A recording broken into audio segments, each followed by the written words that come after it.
Hi viewers, so in the previous video we saw how you set up your replication to the Azure virtual machine. So make sure you watch my previous video so that you understand what are these diagrams saying. Okay, so you already set up your replication and your entire premises data is being synced up to the Azure.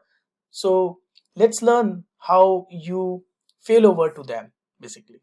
Okay, so this is a simple workflow that I have drawn here that will explain you what are the minimum 4 steps that you need to do in order to fail over to the Azure.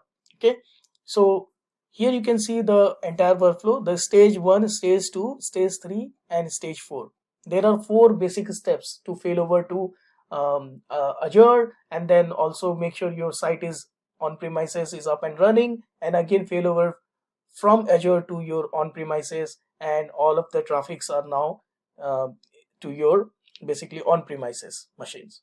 Okay, so imagine that your on premises machines are not working, they are failing. So the stage 1 is fail over from on premises, means you are basically saying at that time that hey, my on premises machines are not working and I want to fail over to my Azure cloud virtual machines. So that is my first stage, where you are basically initiating the failover from the premises to the Azure. That is your first step. Okay, so I will go more detail on the upcoming video, what is the first step and what are the checklists you should make sure you follow, so that you understand those steps, right? So you understood the first step is failover from on premises. So basically you are failing over from the premises to the Azure virtual machine. The next step is reprotect your Azure virtual machines. What does it mean? Reprotect means, protection means what? Protection means you make sure your data is protected. Okay, so suppose now you failed over to Azure virtual machine, all of the traffics are basically routed to this public ID, this one, and here all the traffics are routed and all the new datas are now created in your Azure DB, Azure virtual machine. There your new data files are saved now, okay, for the new business that is happening. Now you must make sure that all this data is getting synced up to your on-premises virtual machines. Okay, because your final goal is to make your on-premises machines up and running. That is your final goal, right? Now you just temporarily failed over to the Azure cloud virtual machine.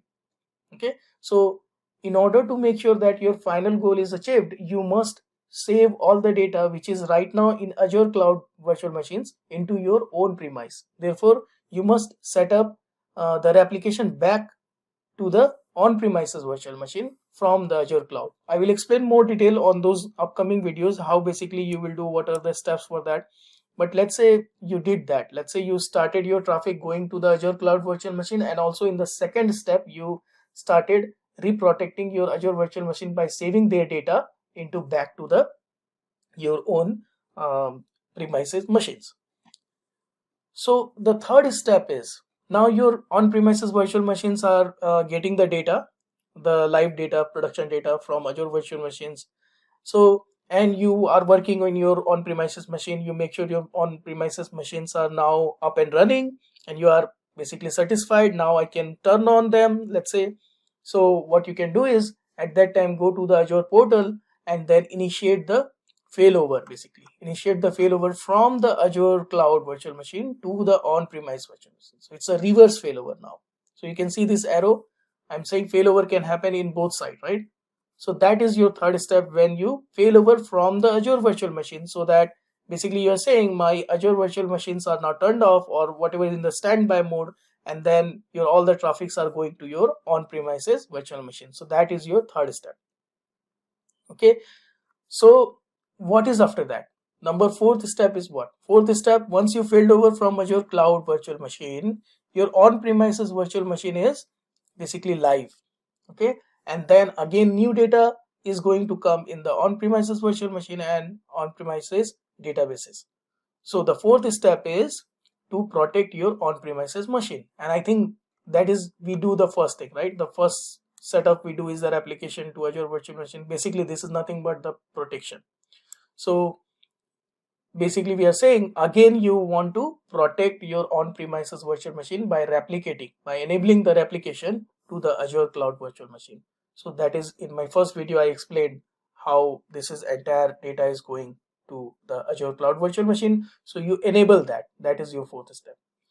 So I am sure you get something from this video and you learned something and you are enjoying these videos. So what I'll do is in my next video I will go to the steps.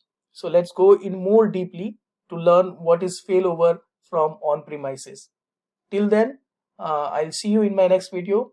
So if you have any questions, comments, doubt, feel free to write in the comment box, and share and subscribe to my channel so that it will be good for myself also. Okay, so let's do that. Let's go in the next video and learn about failover from on-premises checklist and steps. Thank you for watching my video.